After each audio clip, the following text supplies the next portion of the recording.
currently doing, watching the Dalek thing, and I figured just do a reaction thing. We'll cut this together later, and I'll sum up. But so far, we thrown back to last year's festive special, where you had that do-it-yourself Dalek thing,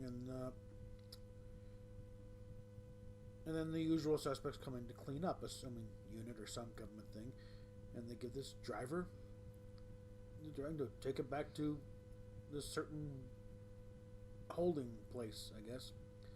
Haven't used that for a while. Okay, so we got somebody who knows what a Dalek is. And let's see, this driver's going along, and he's supposed to be a nice person getting a cup of tea. Got pictures tacked up. Of course, he's tacked up where he can't see them, which makes no sense. Stops off at a roadside thing. There is no security with this truck. No escort.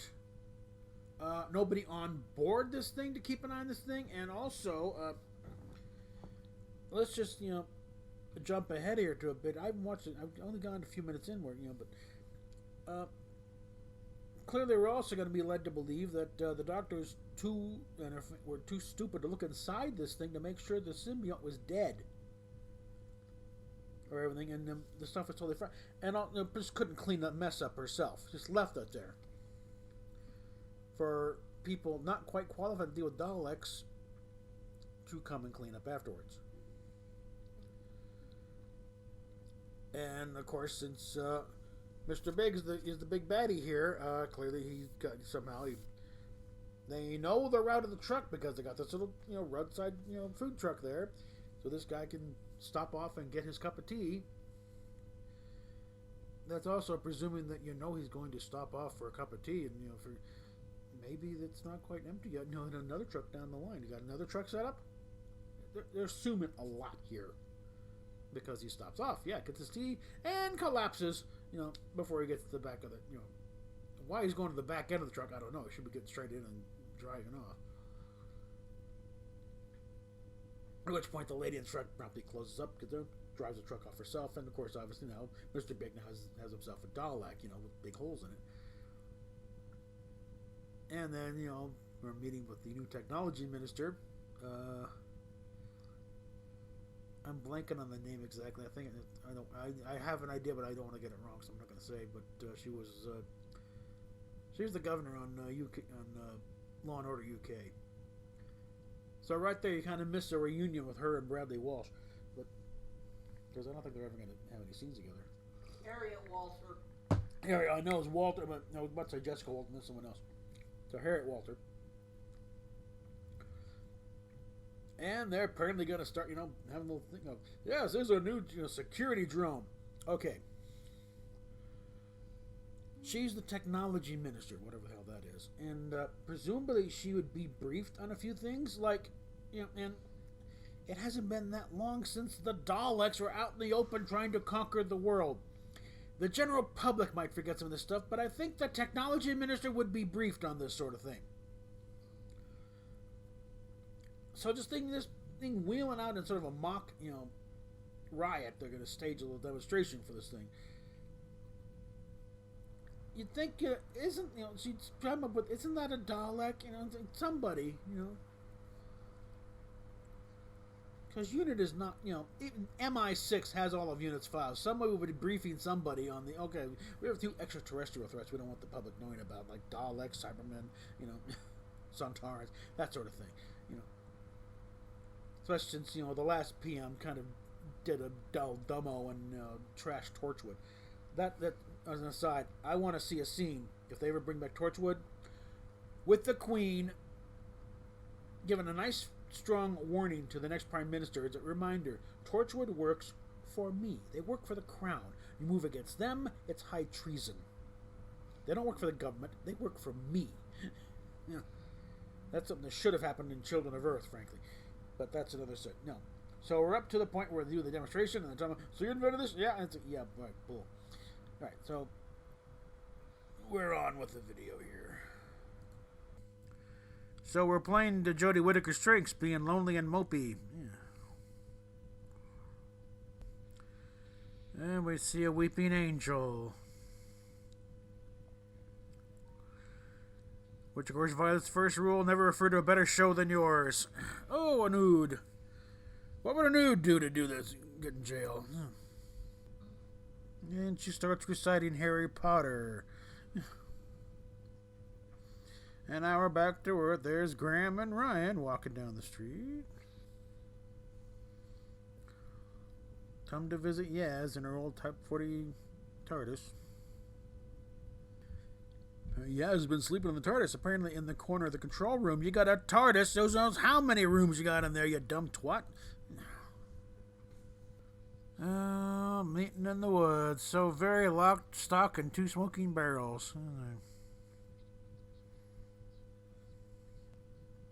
And now we try and introduce a little House of Cards routine where she wants a national rollout of all these little security drones where they really barely started testing, and threatens him with an investigation of his taxes, you know.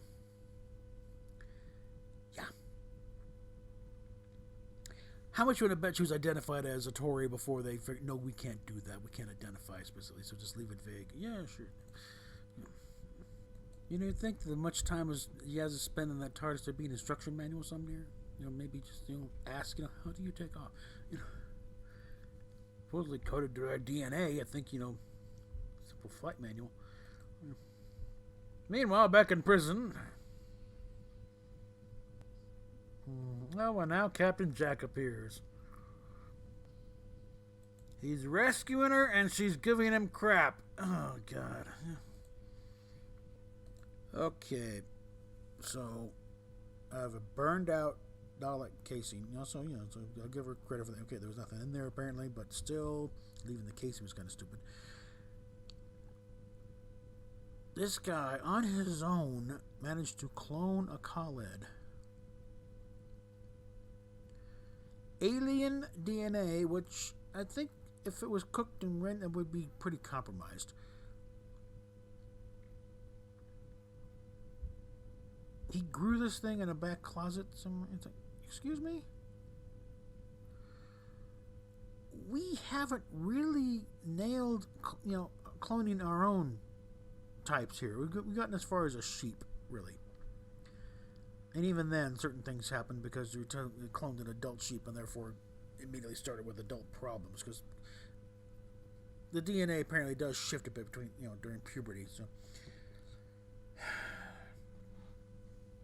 this is taking pretty big leaps here. This isn't Unit. This isn't Torchwood. This is some schmuck working for Mr. Big's little tech company, and he clones this thing in the back room. John D.F. Black had a little rule in Star Trek writers: never ask your audience to believe more than one impossible thing at a time. We're up to about 5, I think, and it's getting worse. We're only less than 20 minutes in. Yeah. And somehow, out of not even left field, out of the left field bleachers, Mr. Big just automatically hates this new Khaled. He wants to destroy it immediately. You think he was a Time Lord himself who fought in the Time War? The way he responds to this thing. Instead of just a greedy Trump clone. Attempted Trump clone. Clone about clone. Anyway. Why is an incinerator so spookily lit? I don't know. And after a quick call back home to the wife and kids saying he's going to go on a business trip and like a Dalek would care. Now we get, like Bolstrick said, possessed by the voice of Nick Briggs. So, nice to know somebody's getting work out of this. This is the slowest build up to a landing of the TARDIS I've ever seen in my life.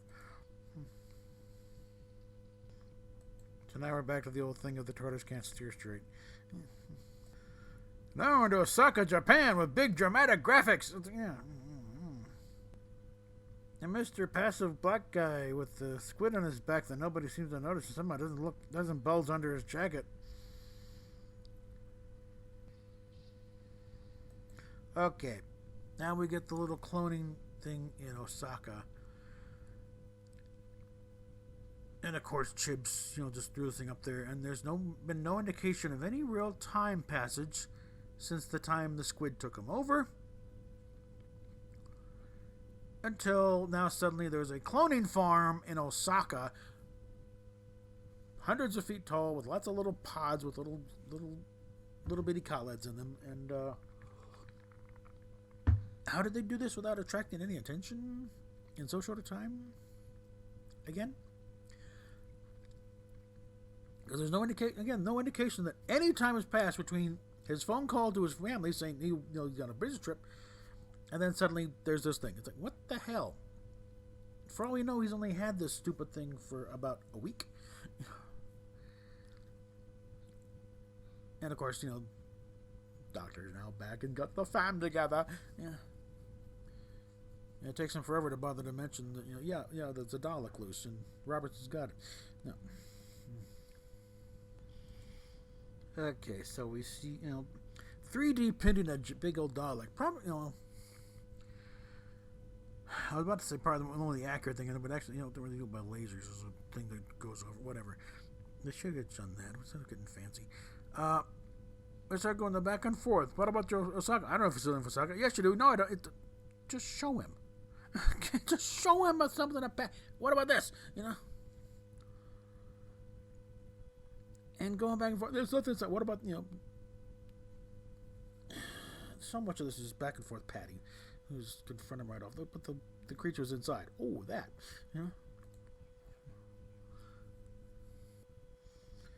Okay, to be shown, he has this thing because you like to be shown something you're never going to see again. You had your own TARDIS! Learn to fly the thing, you can go see the galaxy yourself, whatever. It's not like you've been dropped, you dropped off in Chippy Norton with a bus ticket and a smile. No, you have your own freaking TARDIS! God. Oh, Chibs. It would have been fun to have known you back when you were a kid and supposedly a fan. And maybe we could have prevented some of this nonsense from happening now.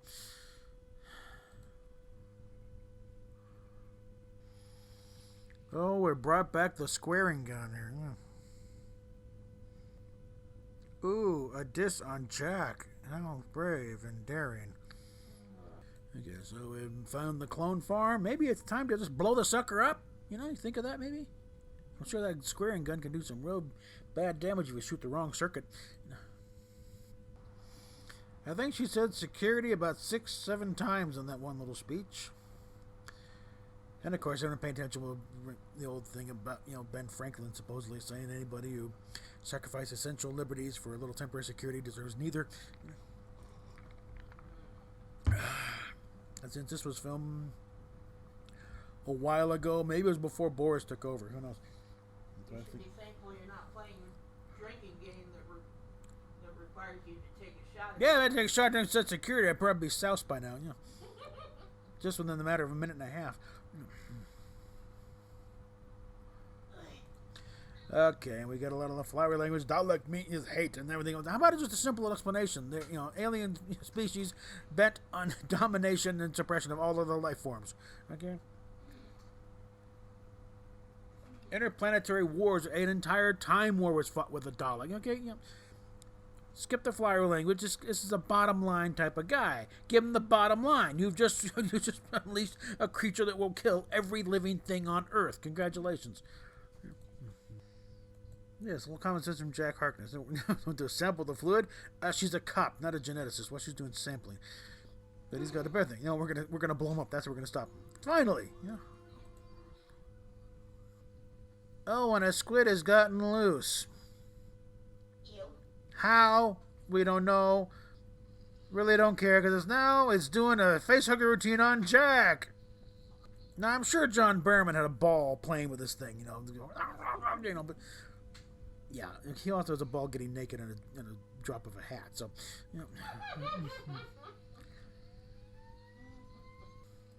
Okay, a note about the Khaled, creature inside the Dalek shell. They're also supposedly rather weak and feeble creatures. So, now I think there'd be a thing where there's some human DNA mixed in there. Again, how the hell that works, who knows?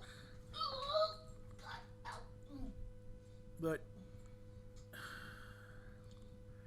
and that's kind of the whole reason why they have the Dalek shell in the first place, because otherwise they're just lumps that lay there and scream at you. So. Now this thing's got, yeah, so now, Jack's already vaporized one, not the other. Okay, shooting it off her back with a beam that only gets whiter as you go. That was reckless, okay? Run up, grab the thing, and then shoot it. This is not hard. Okay, you got a device that goes anywhere in time and space, and it takes 4 minutes to land in Osaka from taking off from wherever Robinson's headquarters is, and whatever. Speed at plot, move to the speed of plot, I guess. Yeah.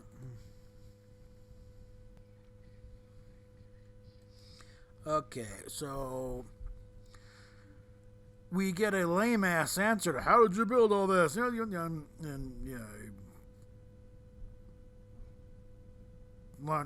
this stuff through the company in how short a time? Even if let's get, you could pull this off. It still takes time to build things like this. You can't just throw it up in a week. And just, Chibs just brushes it off. Yep, there we go. There's your explanation. Move on. No, not move on. Okay. My phone's going off. Hold on. Was. Oh. Steph's got it. And it's a robocall. Moving on.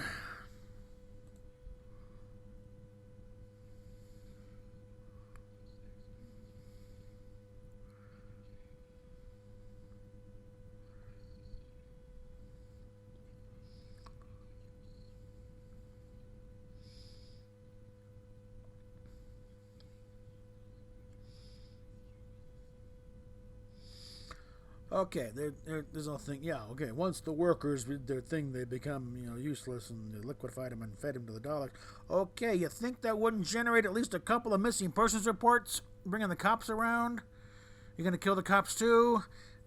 Pretty soon you're gonna have the army just bombing the place. Okay. You think you answer a question, Chibs, and you open up 5 others.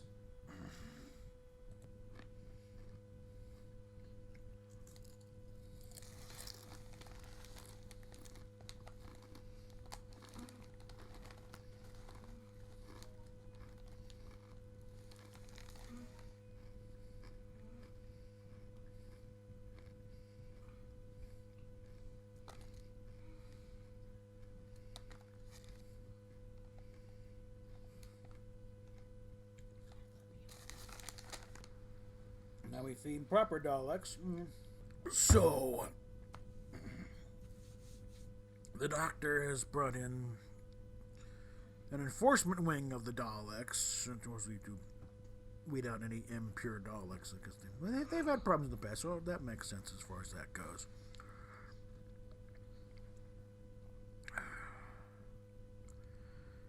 And they're watching off from on top Tower Bridge.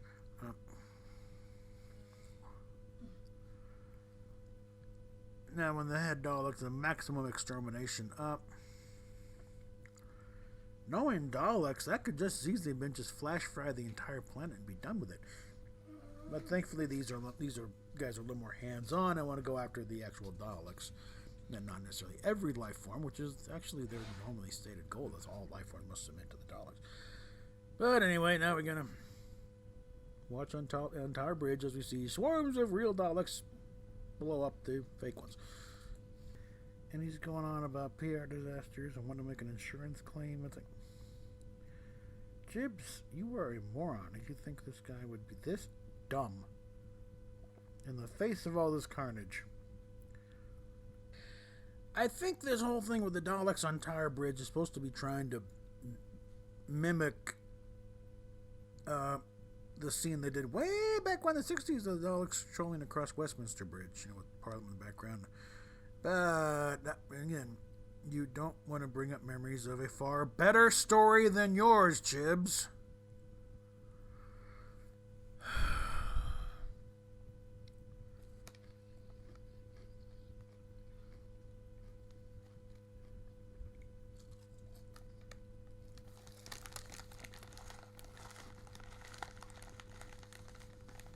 Yeah, Jack had a bit of a freak out there. Of course, like I said, you never forget your first death. Yeah,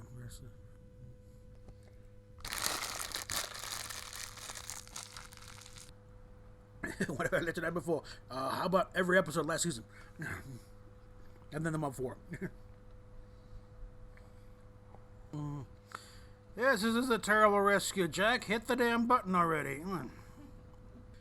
And it's used to crumple up a TARDIS. Congratulations, Chibs.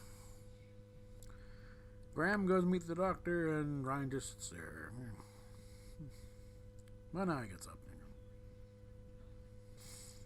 Oh, now he has let her hair down. How nice. So Ryan now knows what he wants to do with his life, but he won't say what.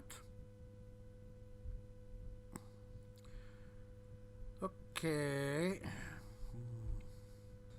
Yeah.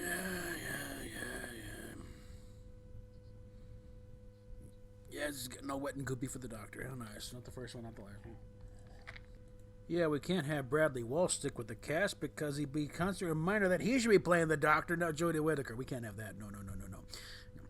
So rather than, keep the good cast members, we got to get rid of them to highlight the lousy ones you got. And so she gives them a couple things of psychic paper. Right. We'll talk about changing the timeline. You know better than that, Doctor. Stop that. Ooh, the doctor will return. Please, don't threaten us, okay? Alright then, so that's the big payoff. Ryan can almost ride a bicycle a little better than before.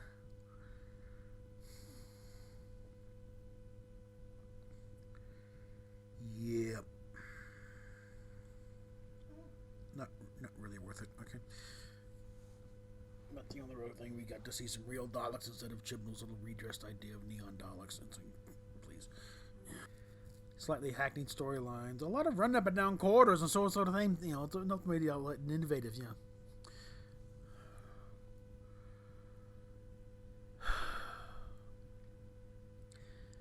This show is going to need a complete root canal and some really quality writing to come in and just completely nullify the past 2 seasons. I mean, there's nothing. It's not worth saving. It's not like you'd piss off a whole lot of fans. Just nullified the past 2 seasons, 2 specials, and then an upcoming season of like 8 episodes. So I think, if I was coming in, I would actually take it back to the end of Twice Upon a Time, where Capaldi's about to regenerate. And maybe instead of regenerating at all, or maybe just have him fight it back, get better, and continue another couple of seasons maybe, or have him regenerate to someone else. Just completely... Nope, that didn't happen. Never mind. This was a mistake. Yeah.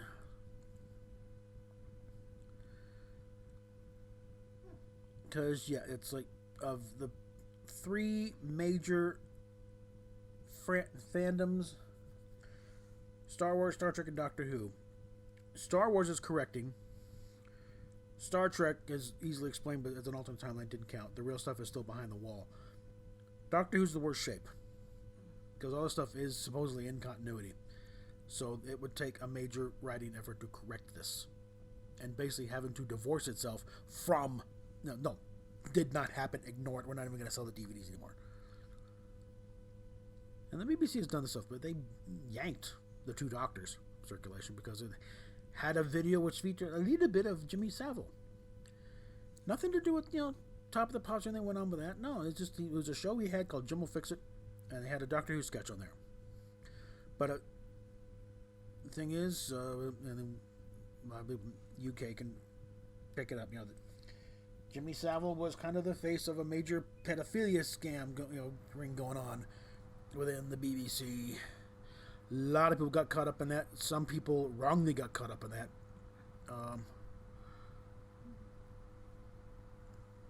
Paul Gambino, Radio 2, and Cliff Richard almost got caught, and they managed to get out of it. But, oh, God. Jimmy Savile was lucky he was dead when it broke loose. Okay, let's put it that way. A lot of careers got trashed with that. And things along with that, because I think when Jimmy Savile was gone, they yanked his DVD. I mean, I got one coming in because there already been millions out there. It was The Two Doctors, a very popular episode. You know, he got Patrick Troughton one last time, and probably the last shot that Fraser Hines had of playing Jamie. You know, but because beyond that, a little too old to be playing Jamie. Could have been, but anyway, got that coming. It should be in about a week.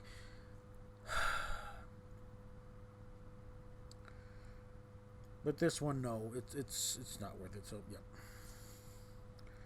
What do I say to it? Didn't happen. Nuke the entire 2 years. I got a better response. I am. Yeah, she's got a farting hippo over there. Frankly, I'm still holding out hope that whoever comes on next, that little rumor way back that Neil Gaiman was coming on, and probably got Michael Sheen as the Doctor. That would work. And Neil Gaiman would come up with something that would just, nope, forget it. Somehow untie this knot and make it all work somehow. But I also agree with Gary that the collateral damage is done. This fandom will never be the same way it was before. They have completely killed it. They may still show up at Comic-Con, but you won't be getting big crowds. Hall H will have plenty of seats. So anyway, with that, PayPal, Patreon, Subscribe Star, like, share, subscribe, yada yada yada.